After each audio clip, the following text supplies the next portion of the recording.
Vamos abrir as nossas Bíblias, as Sagradas Escrituras, no Evangelho segundo Mateus. Vamos dar continuidade à série de pregações, a série de mensagens que a igreja tem se proposto a fazer. O pastor Ronildo comentou sobre quando ele foi chamado. Eu, desde os 18 anos, me sinto vocacionado a Deus para seguir o ministério. Mas graças a Deus ainda não fui para o seminário, senão ia muito novo, com outras vivências. E quando tinha 18 anos eu ficava bravo, falava com a minha mãe: mãe, eu quero largar minha faculdade, eu quero ir para o seminário logo. A Bíblia fala que a Paula alerta Timóteo que não tem que ligar, o jovem tem que usar o tempo mesmo para servir. Mas Deus é muito gracioso com a gente, né? E estou aqui, vou fazer 24 e os anos vão se passando, e quando aprover ele eu vou, né? Hoje estou mais tranquilo, novo ainda, mas mais tranquilo. Vamos às Escrituras, o Evangelho segundo Mateus capítulo 5, versículo 21 até o versículo 32, leremos então. Ouviste que foi dito aos antigos: não matarás, e quem matar estará sujeito a julgamento. Eu, porém, vos digo que todo aquele que sem motivo se irar contra seu irmão estará sujeito a julgamento. E quem proferir um insulto a seu irmão estará sujeito a julgamento do tribunal. E quem lhe chamar tolo estará sujeito ao inferno de fogo. Se, pois, ao trazeres ao altar a tua oferta, ali te lembrares de que teu irmão tem alguma coisa contra ti, deixa perante o altar a tua oferta, vai primeiro reconciliar-te com teu irmão, e então, voltando, faze a tua oferta. Entra em acordo sem demora com teu adversário, enquanto estás com ele a caminho. Para que o adversário não te entregue ao juiz, o juiz é o oficial de justiça, e sejas recolhido à prisão. Em verdade te digo que não sairás dali, enquanto não pagares o último centavo. Ouviste o que foi dito: não adulterarás. Eu, porém, vos digo: qualquer que olhar para a mulher com intenção impura no coração, já adulterou com ela. Se o teu olho direito te faz tropeçar, arranque-o e lance-o de ti. Pois te convém que se perca um dos teus membros, e não seja todo o teu corpo lançado no inferno. E se a tua mão direita te faz tropeçar, corta e lança de ti. Pois te convém que se perca um dos teus membros, e não vá todo o teu corpo para o inferno. Também foi dito: aquele que repudiar a sua mulher, dê-lhe carta de divórcio. Eu, porém, vos digo: qualquer que repudiar sua mulher, exceto em caso de relações sexuais ilícitas, a expõe a tornar-se adúltera. E aquele que se casar com a repudiado, cometerá adultério. Oremos. Pai, louvado seja o seu santo nome por esse momento, Senhor. Louvado seja o seu santo nome por esse culto público, Pai. Recebe, Senhor Deus, tudo que nós fizemos até aqui. Recebe, Senhor Deus, todo o nosso culto de adoração ao Senhor com a nossa vida, Pai. Ó Deus, fale conosco através da Tua palavra, Senhor Deus, através do Teu Espírito Santo, Senhor Deus. Quebrante-nos, Senhor Deus, e nos torne cada vez mais parecidos com Cristo Jesus, Deus. Que o nosso alvo, Senhor Deus, que o nosso coração, Senhor Deus, que a bússola do nosso coração seja reorientada, redirecionada, Senhor Deus, para a cruz de Cristo, Senhor Deus. Em nome de Jesus, Pai. Amém, Deus. Irmãos, é muito importante que nós não venhamos a perder de vista o verdadeiro ensinamento de Jesus no Sermão do Monte, a fim de que cada porção lida no Sermão do Monte possa ser interpretada para com o todo. Naturalmente é possível que em alguns momentos nós venhamos fixar a nossa atenção em algumas sessões, algumas porções, tidas como muitos por temas polêmicos. Mas fujamos desse perigo e voltemos o nosso coração para interpretar essa mensagem como um todo. Olhar para essa porção, olhar para essa sessão como um todo do Sermão do Monte. Então, dessa forma, vamos relembrar o que está acontecendo aqui. Quando Jesus se propõe a expor a sua mensagem aqui, nesse momento, primeiramente ele apresenta nas bem-aventuranças, ele vai descrever a natureza do indivíduo crente, a natureza do crente, a essência do cristão. Logo em seguida, ele passa a revelar as funções e o propósito do crente nas bem-aventuranças. E agora, como nós podemos ver, e um pouquinho antes, como foi pregado, ele gasta um tempo precioso explicando a relação do crente com a lei. E a partir do versículo 21, ele começa a fazer a verdadeira exposição da lei. Ele opõe-se à falsa interpretação tida pelos doutores e pelos mestres da lei da época. Perceba que nos 6 blocos, e aqui provavelmente se você tem a Bíblia ARA, ela é dividida em 5 blocos, omitindo aí a parte do divórcio, mas nas outras versões há o subtítulo, o divórcio. Então, nesses 6 blocos, Jesus alerta sobre o Antigo Testamento, iniciando-se com a frase: ouviste o que foi dito, em alguns momentos, aos antigos. Também ouviste o que foi dito aos antigos. Ouviste o que foi dito. Ouviste o que foi dito aos antigos. Bom, isso significa que é notório, é claro, é cristalina a preocupação de Cristo em derrubar as tradições incorretas, em fazer a verdadeira explicação da lei, em trazer o real significado daquilo que está exposto na lei. E com sua autoridade, ele traz a verdadeira direção para os discípulos dele. Além disso, quando nós passamos para o versículo seguinte, nós vemos que ele outorga para si e afirma com clareza e com certeza que ele é a grande autoridade. E como bem disse o Dr. Martin Lloyd Jones, é como se de forma um pouquinho mais velada, ele estivesse falando aqui: olha só, eu que estou falando, sou aquele que é o responsável pela lei de Moisés. É como se ele estivesse trazendo para si a própria autoria da lei de Moisés aqui. E é nesse sentido que a gente vai passar o nosso tempo aqui agora, analisando justamente isso que está transmitido para vocês aí na televisão, a postura do discípulo cristão. A postura do discípulo cristão referente à ira, referente à vingança, no caso, o homicídio, ira, o adultério e ao divórcio. Bom, nesse primeiro momento, quando nós lemos essa primeira porção aqui, D.A. Carson, um comentarista bíblico, ele nos ajuda com algumas reflexões importantes e traz as seguintes perguntas: será, porém, que o homicídio é só uma ação cometida sem relação com o caráter do homicida? Será que não existe algo mais fundamental em jogo, isto é, como o assassino enxerga o outro, ou seja, a sua vítima?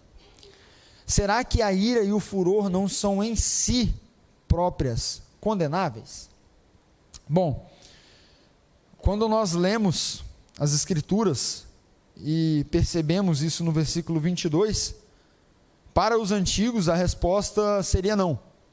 A ira e o furor não são em si condenáveis, porque limitavam o 6º mandamento ao homicídio, limitavam a ação do homicídio. Mas a grande questão é que Jesus vai mais fundo.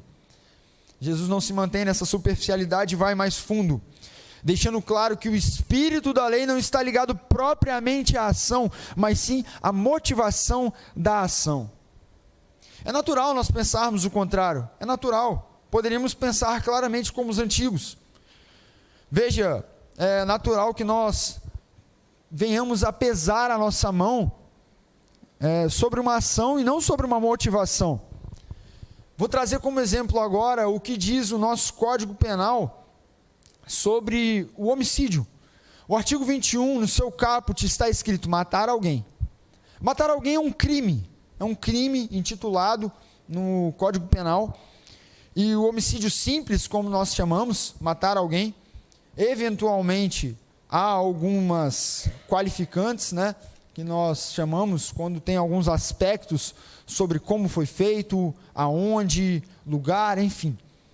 Mas o homicídio simples é uma ação e traz aqui a pena de reclusão de 6 a 20 anos. Bom, o legislador, quando escreveu essa lei, ele não estava interessado no motivo que o homicida efetuaria essa prática. Ele não estava interessado se ele ia ter raiva ou não. Lógico, aí já entraríamos numa questão um pouco mais especial do direito penal, que tem sim algumas atenuantes para motivação, enfim. Mas, estritamente aqui, no artigo 121, o legislador não traz a motivação do homicida, no caso. Se você tiver interesse em saber um pouco mais, pode procurar o Vitor e a Gabi. Eles vão estar ansiosos para te ajudar em direito penal, eu tenho certeza disso. Bom, no artigo 147 do Código Penal, há a prescrição para o crime de ameaça. O crime de ameaça é a injusta agressão a alguém. A injusta agressão a alguém é um crime de ameaça, é um crime com uma pena um pouco mais branda, detenção de 6 meses ou multa. Perdão, de 1 a 6 meses ou multa. Olha, aqui também o legislador em si não está interessado no motivo. Aqui também não está interessado no que fez o cara ir lá e ameaçar a pessoa. Veja, na nossa legislação, no Código Penal, há sim uma grande diferença na aplicação da pena para um homicídio e para uma ameaça. Vejamos, é natural pensarmos assim, até porque o crime de homicídio, uma pessoa deixa de existir. No crime de ameaça, na maioria das vezes são palavras proferidas ao vento que causam mal a outro. E no tribunal humano tem essa diferença. Por isso sim é natural pensarmos dessa forma. Contudo é diferente no tribunal de Deus. Deus, o nosso Senhor, julga o nosso foro íntimo. Vemos isso aqui explícito nessa passagem. Ao revelar isso, ao revelar essa grande e sublime diferença, ao revelar que sim, a ira e o furor, elas são condenáveis. Cristo traz aqui que os mandamentos, eles foram dados a Moisés de forma elíptica. Isto é, os mandamentos, nem todo o conteúdo inerente aos mandamentos está expresso, está escrito nele. Não matarás. Para os antigos, não matarás, ok, não matei ninguém, estou tranquilo, cumpri esse mandamento, a minha consciência está limpa, não matei ninguém. Contudo, Cristo vai mais fundo novamente e traz essa informação preciosa. Os mandamentos, eles têm um conteúdo elíptico. Além disso, ele traz não só a ação que você não deve fazer, mas aquilo que você deve fazer, como ter misericórdia, o amor ao seu próximo. Não se irá o contrário. Por isso que, como bem comentado por R.C. Sproul, o homicídio começa com a raiva e o ódio sem motivo. A ameaça também começa com a raiva e o ódio sem motivo. E por isso, um homem zeloso tem a consciência de que agindo assim não difere nem um pouco de um assassino de verdade. Então veja, se o seu coração está cheio de ódio, está cheio de raiva, você não consegue conter um sentimento negativo que inflama o seu coração, você não difere nem um pouco do homicida, do assassino. Com o seu coração, como bem disse o pastor André hoje de manhã, você já anulou essa pessoa da sua vida, você já a matou, você já a excluiu da sua vida.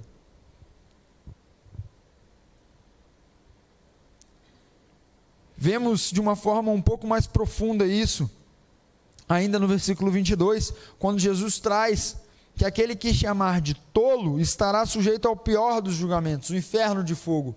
Olha, como bem disse o pastor André também, e eu pensei exatamente a mesma coisa, tolo é algo, entre aspas, brando para a nossa cultura, para o nosso mundo hoje.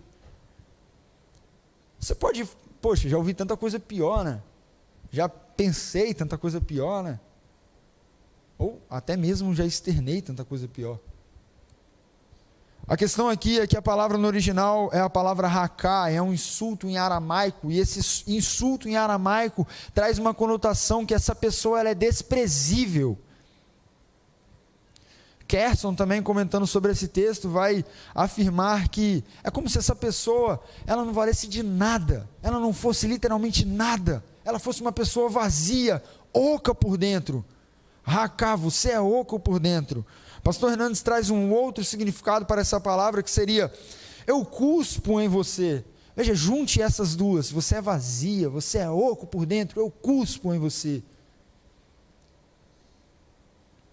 Se não piorou ainda a situação do tolo no seu coração, a situação está feia. Aqueles que têm ações desse tipo são passíveis sim de julgamento, como disse o nosso Senhor, são passíveis de ir ao sinédrio, são passíveis do inferno de fogo. O que é o inferno de fogo? Essa expressão, ela advém de uma ravina ao sul de Jerusalém nos tempos de Jesus, chamada Vale do Inom.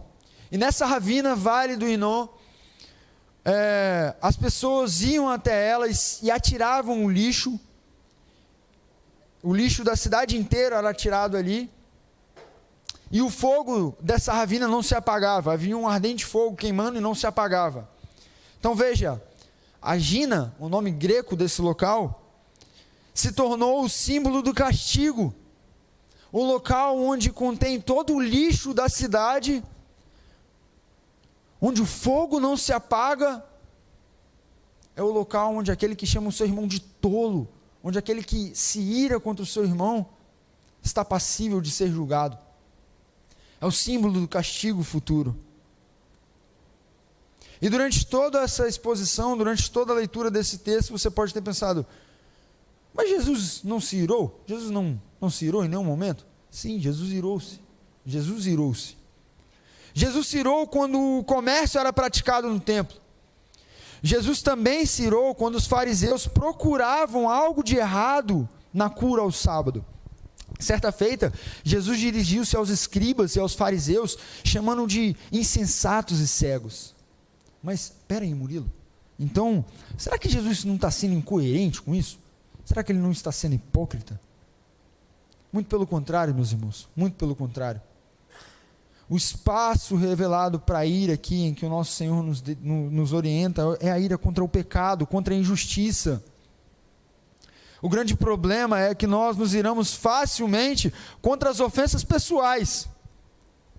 Quando alguém ofende o nosso ego e ele é abalado, o nosso ímpeto cresce. Parece que nós tomamos 2 metros de altura, ficamos até maior que o Daniel. E a gente vai para cima e tem que resolver essa situação, e não pode, poxa, como é que fala isso de mim? Como assim? Não, eu vou resolver essa situação, pera lá. Agora, nós somos tardios em irarmos quando vemos o pecado, como vemos a injustiça se multiplicarem nesse mundo, e como o pecado e a justiça se multiplicam nesse mundo. E quão devagar nós somos em irarmos. Parece que ao passo que o pecado e a injustiça se multiplicam, nós ficamos mais lentos em irarmos contra o pecado e contra a injustiça. Veja, nós temos que ser como o nosso Senhor, lá em 1 Pedro, versículo 2, 23, quando insultado não revidava, quando sofria não fazia ameaças. Tardio em irar-se contra as ofensas pessoais. Assim como diz a música Confiança, do Projeto Solo, que nós cantamos aqui, precisamos nos lembrar do quão pequeno nós somos. Nós nos achamos donos do mundo, muitas vezes, com o coração endurecido, que nem um faraó, como vimos hoje na lição da EBD de manhã. A ira proibida por Cristo é aquela que se origina nas relações pessoais, como bem nos orienta o texto. Aqui ele usa 2 exemplos, a vida religiosa e a vida jurídica. Jesus ressalta em ambas que o que é urgente é ter humildade e reconciliar com o seu próximo. A vida jurídica a gente poderia entender como a vida comercial também. A relação comercial, pessoal. É mais importante ter humildade e reconciliar-se com o seu próximo do que todo domingo chegar no horário certo no culto. Do que participar de todas as ações. Veja, entenda o que eu estou falando, não que isso não seja importante, muito pelo contrário, isso é deveras, de extrema importância. Mas de nada adianta, de acordo com o texto que nós estamos lendo aqui, se você tem ira no seu coração contra o seu próximo, se você tem raiva do seu irmão, se você alimenta isso, é muito mais importante ter a humildade e acertar uma dívida do que viver de aparências. A santa rede social. Mais uma vez comentando sobre o texto, Kerson vai trazer uma frase muito bacana, afirmando que os homens gostam de substituir a integridade, pureza e amor por cerimônias, mas Jesus não aceita nada disso. Vamos trocar, deixar de lado as cerimônias, as aparências, valorizar o que realmente importa, a integridade em Cristo, a pureza em Cristo, o amor em Cristo. A regra é clara, como diz Spurgeon, não Arnaldo César Coelho. Primeiro as pazes com o homem, depois a aceitação de Deus. E assim como fez abordando sobre o homicídio, no 6º mandamento, Jesus vai mais fundo do que a superficialidade dos antigos ao tratar sobre o adultério. Ao falar sobre o olhar aqui, ele não está se referindo sobre um olhar, uma atração normal entre um homem e uma mulher. Até porque isso é necessário entre um homem e uma mulher, entre o casal. Trata-se aqui de cobiça, lascívia, com raízes profundas que consomem e devoram o coração, atacam e violam o mais íntimo do pensamento. E como dizia Paul Washer, ninguém teria coragem de revelar a sua mente na televisão, transmitida no culto. É esse olhar aqui, é esse olhar, que te faz ter vergonha de pensar o que você imaginou sendo transmitido aqui para todos verem. Enquanto a sociedade em que nós vivemos afasta o 7º mandamento, Jesus vai no caminho contrário, vai no caminho correto. As redes sociais engajam usando o apelo sexual. Eu não preciso nem comentar sobre o TikTok. A publicidade vende usando o que é obsceno. As músicas do nosso país, mais famosas, tratam a mulher, tratam a relação homem-mulher, subjugando a mulher como se a mulher fosse um mero objeto. E essas são as músicas que estão na boca das nossas crianças. Veja, se isso não é absurdo para nós perdemos o senso do que é absurdo. Se isso não é absurdo como humanidade, nós perdemos o senso do que é absurdo. Para essa sociedade é que Jesus está afirmando, tanto para homem quanto para mulher, olha, qualquer um que olhar cobiçosamente para o outro, já cometeu o adultério com ele no seu coração. Nas publicidades, na rede social, nos clipes das músicas, no imaginário do que aquela música representa. Essa é a mensagem que Jesus está deixando. E é por isso mesmo que nós precisamos adotar uma medida totalmente radical contra o pecado. Não como Orígenes, como o pastor André também trouxe aqui, é uma história famosíssima. Um dos pais da igreja, Orígenes, levou ao pé da letra aquilo que Jesus tinha afirmou aqui, e castrou-se para não ser tentado. Tem uma lenda grega, que me fugiu o nome de quem é o principal dessa lenda grega. O personagem, enfim, estava saindo de Troia, ele estava em sua embarcação, e ele resolveu amarrar-se nas hastes do navio, para não ser tentado pelo canto da sereia. Obviamente isso é uma lenda, então vejamos aqui a analogia com essa lenda. O tratamento sério com aquilo que nos traz perigo. Tratamento sério com aquilo que nos leva a uma situação em que podemos cair. É claro, é óbvio que Jesus não está defendendo aqui uma cirurgia espiritual, uma amputação moral. O que ele diz é que nós temos que lidar com o pecado de forma radical, não podemos acariciar, não podemos amaciar o pecado, nem fazer concessões. Aí sim nós temos que odiar o pecado, esmagá-lo, não ter receios, moê-lo Agindo assim, nós agimos com prudência. Temos a postura de um discípulo de Cristo. O apóstolo Paulo, quando ele tira um tempo, reserva um tempo para escrever a carta à igreja de Colosso, ele vai orientar os seus discípulos em um certo momento, como que o discípulo de Cristo é prudente em relação à natureza terrena. Capítulo 3, versículos 5 e 6. Assim façam morrer tudo que pertence à natureza terrena de vocês: imoralidade sexual, impureza, paixão, desejos maus e a ganância, que é a idolatria. É por causa dessas coisas que vem a ira de Deus sobre os que vivem na desobediência. Irmãos, no ensino de Jesus, o pecado ele leva ao inferno. E esse é o principal motivo porque o pecado ele deve ser levado a sério. O pecado não deve ser amaciado, acariciado. O pecado leva ao inferno de fogo. E continuando nesse sentido, Jesus trata agora sobre o divórcio. No momento em que Jesus profere esse discurso, todo esse discurso, é importante nós entendermos o plano de fundo. A cultura grega, ela tinha influenciado completamente a cultura romana. Se por um lado os romanos eram fortes, guerrilheiros, os gregos em sua cultura tinham influenciado fortemente a cultura romana. Os gregos possuíam um baixíssimo conceito e humilhante acerca da mulher. E até por isso que os casamentos, eles foram levados a um naufrágio. O divórcio, ele era tão comum quanto o casamento, e havia uma frase que falava que as mulheres se casavam, o casal, né, se casava para se divorciar e se divorciava para se casar.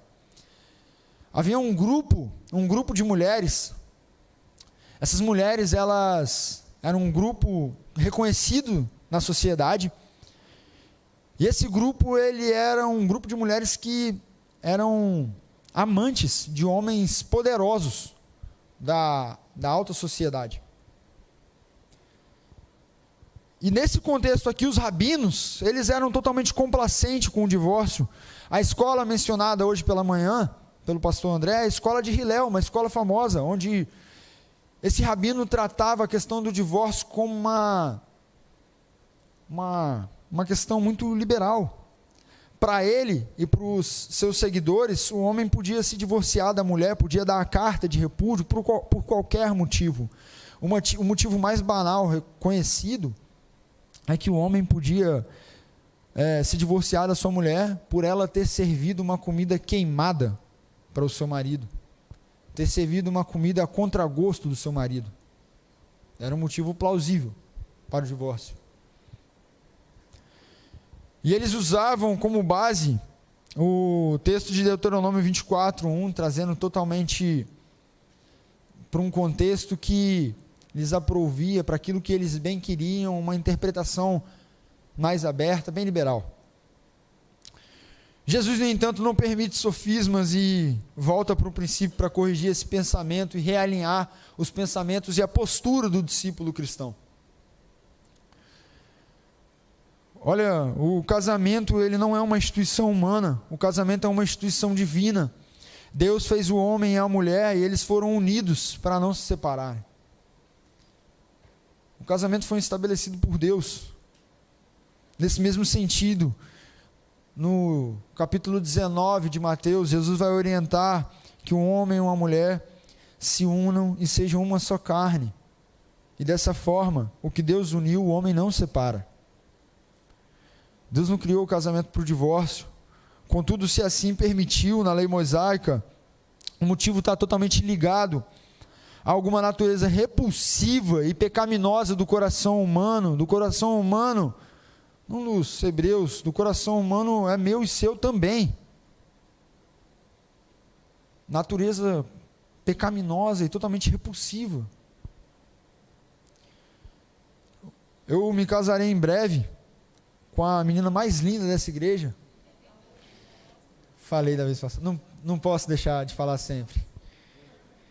E o pastor Ronildo, em uma conversa que nós tivemos, uma das conversas, ele, de uma forma muito sábia, de uma forma muito amorosa, de uma forma muito prudente, ele questionou tanto para mim quanto para a Brenda, se nós temos certeza, na verdade a palavra que ele usou, se nós estamos convictos dessa decisão.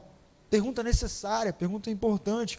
Afinal, depois do sim no altar, não há mais volta. Não há mais volta. A união que nós celebraremos não é e nem deve ser para ninguém uma mistura só de desejo físico, sentimentalismo vago, prazeres efêmeros. O casamento na nossa sociedade se tornou uma união sexual que dura até o momento em que o prazer e a paixão patética e frágil se findar. Quando acabou esse momento precioso, acabou o casamento. Casamento, entre aspas. Contudo, não é isso que nós vemos na Escritura. O casamento não é isso. Pastor Hernandes vai falar que o casamento é para os fortes. O casamento é compromisso, é amor, é determinação a procurar o bem do outro, é tratar com carinho, é proteger, é zelar, é cuidar. Mesmo que às vezes você não queira voltar para pegar o copo d'água que você acabou de pegar para você e sentou na mesa, volta e pega. Acontece comigo direto. Vejam, ambas as partes assumem um compromisso fundamental aqui, não só entre elas, mas principalmente com Deus. E isso é posto em prática por causa da obediência a Deus. Jesus deixa claro que o divórcio, exceto por relações sexuais ilícitas, deixa a mulher divorciada exposta a um novo relacionamento ilícito perante a Deus. A postura do discípulo crente perante ao divórcio não é como este mundo, não é como os gregos. Ao invés de roer a corda, quando ela está quase pocando, quando ela está quase estourando,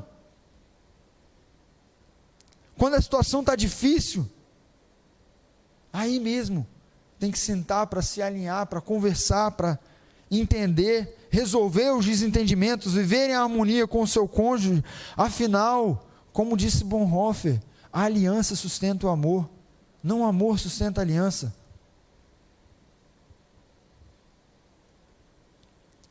Certa feita, uma TV britânica foi entrevistar um senhor que estava casado há mais de 60 anos, e perguntaram para esse senhor se ele, em algum momento, pensou em divórcio. Durante todo o seu casamento, o senhor pensou em divórcio?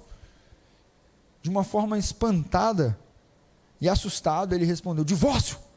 Divórcio não. Homicídio sim, divórcio não. Irmãos, isso pode parecer patético, isso pode parecer cômico. Veja, esse senhor nos seus 60 anos, ele entendeu que a aliança sustenta o amor. Ele entendeu o compromisso que ele firmou no altar. Mesmo que seja cômico, a aliança sustenta o amor. Diante disso, nós percebemos que o ensinamento de Cristo, ele vai muito além, ele vai muito mais profundo. O ensinamento de Cristo penetra o nosso interior, vai no mais profundo abismo do nosso íntimo, e assim Cristo analisa a verdadeira intenção do nosso coração. Não só em ações práticas. Veja, estou sentindo raiva, mas não matei, cumpri.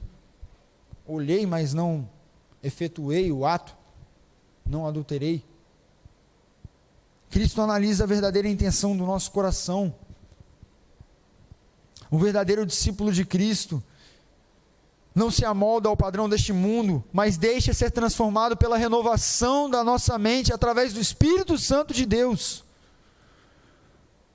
O verdadeiro discípulo de Cristo é humilde, é tardio em irar-se, reconhece o seu erro, pede desculpas, volta atrás, não amacia o pecado, por outro lado, é prudente e o trata de forma séria, não brinca com aquilo que pode fazer cair.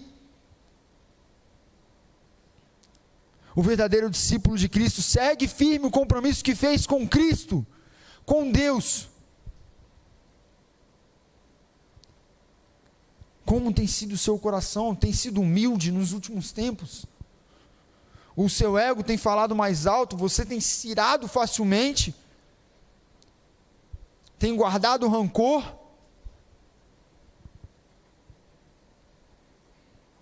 o seu coração está firmado no compromisso que você fez com Deus, meu irmão que é casado, aqueles que irão se casar, como no meu caso, aquele que não vai se casar, como você olha para essa situação do casamento, do relacionamento? Qual a sua postura como discípulo de Cristo? Seu coração tem amaciado o pecado, tem feito carinho, chamado de bichinho de estimação, até de filho, como dizem hoje, o cachorro é? Ou tem sido prudente, tratado de forma radical, tem lidado de maneira séria? Não podemos brincar com o pecado, irmãos. Outra vez, Dr. Martin Lloyd Jones afirma que os pecados nada mais são senão os sintomas de uma enfermidade chamada pecado. E o que importa não são esses sintomas, mas a própria enfermidade. Porquanto a enfermidade e não os sintomas mata. Mesmo que as respostas para essas perguntas tenham sido negativas, tenham ido de contra aquilo que Jesus nos ensina, aquilo que é uma verdadeira postura de um discípulo cristão, ainda há esperança, e a esperança está firmada em Cristo Jesus, que veio, cumpriu a aliança, aquele que cumpriu a lei, aquele que é a porta estreita, aquele que é a luz que brilha na escuridão, aquele que é o menino que nasceu da virgem, veio, se entregou por nós no madeiro, ressuscitou no terceiro dia, hoje está sentado à destra do Pai, é nosso advogado, e nós temos o Espírito Santo no nosso, e é o Rei que nos chama para uma vida santa.